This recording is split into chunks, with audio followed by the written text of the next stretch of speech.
Jepang Indonesia berawal dari keinginan mereka untuk menjadikan permakmuran Asia Timur Raya. Keinginan ini ditunjukkan melalui serangan Jepang ke pangkalan militer Amerika Serikat di Pearl Harbor, Kepulauan Hawaii pada 8 Desember 1941. Jepang bertujuan untuk menaklukkan Asia Pasifik.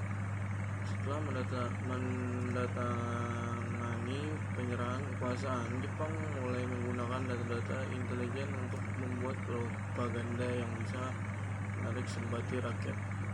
Menyebab kedatangan Jepang ke Indonesia. Sebenarnya orang-orang Jepang masuk ke Indonesia sebelum menyerahkan Belanda. Tahun 1942. Tahun 1937 sedang terjadi krisis ekonomi yang melanda dunia. Jepang ternyata berhasil mengantisipasi dampak buruk yang diakibatkan oleh resesi global tersebut. Ogham dalam runtuhannya Hindia Belanda 1987 menyebutkan bahwa Jepang termasuk salah satu negara yang mampu selamat dari krisis moneter dunia. Hal ini karena Hindia Belanda atau Indonesia di bawah penjajahan kolonial Belanda. Maka ketika krisis ekonomi melanda dunia, Jepang mampu bertahan berkat strategi perekonomian mereka. Sebaliknya, perekonomian Hindia Belanda kian terpuruk. Inilah yang menjadi jalan masuk awal Jepang ke Indonesia.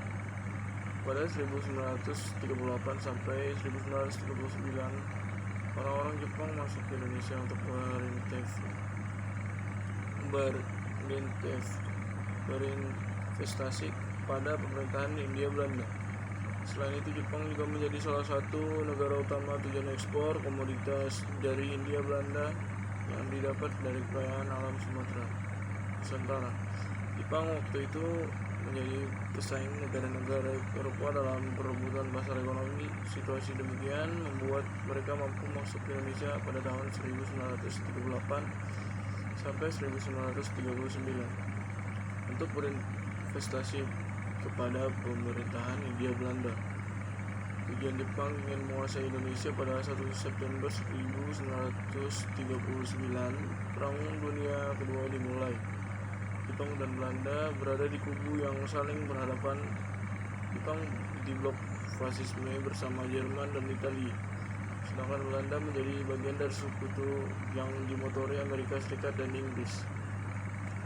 Situasi ini tentu merugikan Jepang yang telah menanamkan investasi di Indonesia serta mengimpor berbagai komoditas hasil alam Hindia Belanda.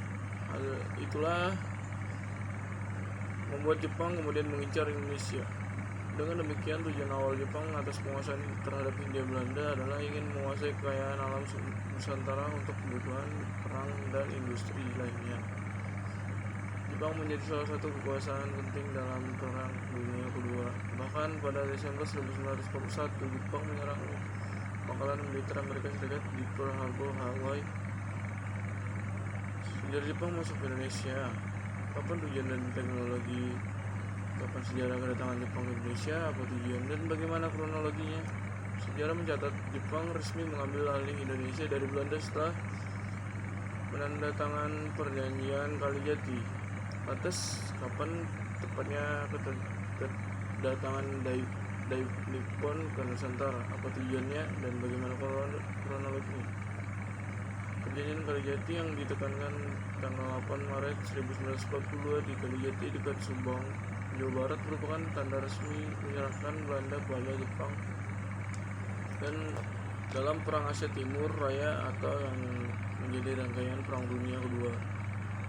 Adversing lantaran Belanda menyerahkan tanpa syarat kepada Jepang, maka kekuasaan atas wilayah kolonial mereka yakni Hindia Belanda alias Nusantara atau Indonesia diserahkan ke pemerintahan militer dari Jepang. Menyebab kedatangan Jepang ke Indonesia. Sebenarnya orang-orang Jepang masuk ke Indonesia sebelum menyerahkan Belanda pada tahun 1942. Sedang pada tahun 1937 sedang terjadi krisis ekonomi yang melanda dunia. Jepang ternyata berhasil mengantisipasi dampak terburuk yang mengakibatkan oleh resesi global tersebut. Stefan dalam runtuhan Hindia Belanda menyebutkan bahwa Jepang termasuk salah satu negara yang mampu selamat dari krisis monster dunia. Hal ini berbeda dengan Hindia Belanda atau Indonesia di bawah penjajahan kolonial Belanda. Maka ketika krisis ekonomi melanda dunia, Jepang mampu bertahan berkat strategi perekonomian mereka. Sebaliknya, perekonomian Hindia Belanda kian terpuruk. Inilah yang menjadi jalan masuk awal Jepang ke wilayah Indonesia.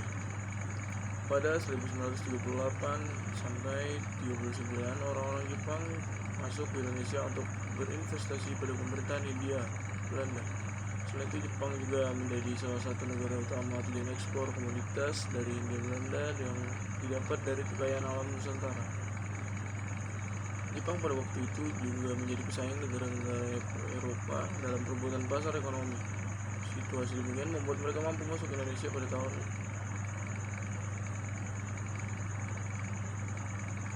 selanjutnya. Dilakukan penyerangan kekuasaan atas wilayah Indonesia oleh Gubernur Jenderal Hindia Belanda Tejar van Starhout dan Letnan Jenderal Hendrik Terpoorten yang merupakan komandan angkatan perang Belanda di Jawa pada Jenderal Hitoshi Imamura selaku delegasi dari Nippon.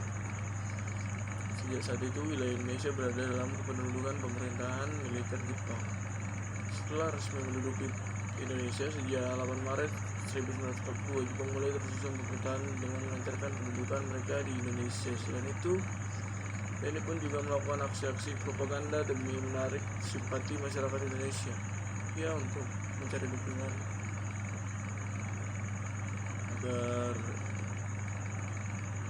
Indonesia memihak Jepang. Salah satu propaganda yang Jepang lakukan ialah membentuk gerakan tiga, yaitu Nippon Pemimpin Asia, Nippon Gunung Asia, dan Nippon Cahaya Asia. Itu yang membuat Indonesia semakin percaya. Abdul Hasan dalam menuju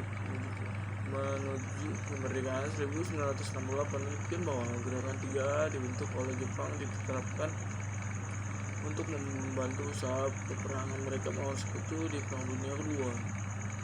Selain gerakan 3A, pemerintahan militer Jepang juga menyebarkan berbagai propaganda lainnya serta kegiatan-kegiatan dan membentuk deretan organisasi yang melibatkan orang-orang Indonesia seperti Pembela Tanah Air, Heiho, Sehendan, Keibodan, Barisan Pelopor, dan masih banyak lagi.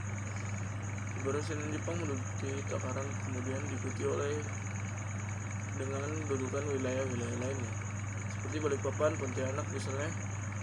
Masing-masing berhasil dikuasai Jepang pada tanggal 24 Januari 1942 dan 29 Januari 1942.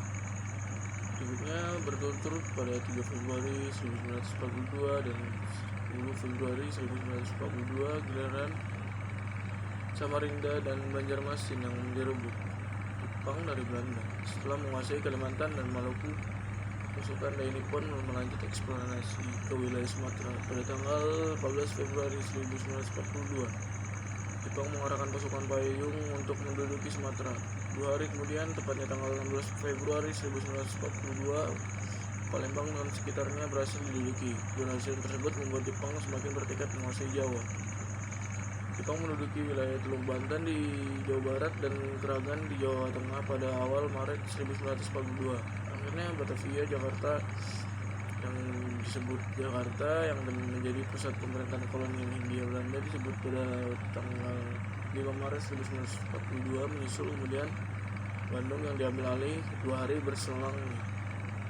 Belanda yang semakin mendesak terpaksa menyetujui untuk diadakan perundingan pada tanggal 8 Maret 1942 di Kalijati dekat Subang, Jawa Barat. Kedua belah pihak bertemu dalam perundingan yang dikenal dengan nama Perjanjian Kalijati. Itu diutuskan bahwa Belanda menyerah tanpa syarat pada Jepang. Jepang membutuhkan bantuan orang-orang Indonesia untuk menghadapi sekutu di Perang Dunia Kedua. Namun di sisi lain, pada perkembangan perlakuan dari Nippon terhadap rakyat Indonesia justru semakin bijak. Penerapan kerja paksa, Romusha, dan Gujum Info adalah sedikit contohnya. Selama kurang lebih 4-5 tahun Jepang menjajah Indonesia, banyak kerugian dan kesengsaraan yang timbulkan. semua digerakkan demi kepentingan perang untuk Jepang sehingga kehidupan masyarakat Indonesia tersiksa mulai dari kerja paksa dan sebagainya. Itu pula dengan sumber daya alam yang dikuras oleh daya Nippon. Hingga akhir pada tanggal pertengahan 1945 Jepang menunjukkan tanda-tanda kekalahan dan akhirnya menyerahkan kepada sekutu. Situasi ini membuka peluang bagi bangsa Indonesia untuk menyatakan kemerdekaan pada tanggal 17 Agustus 1945.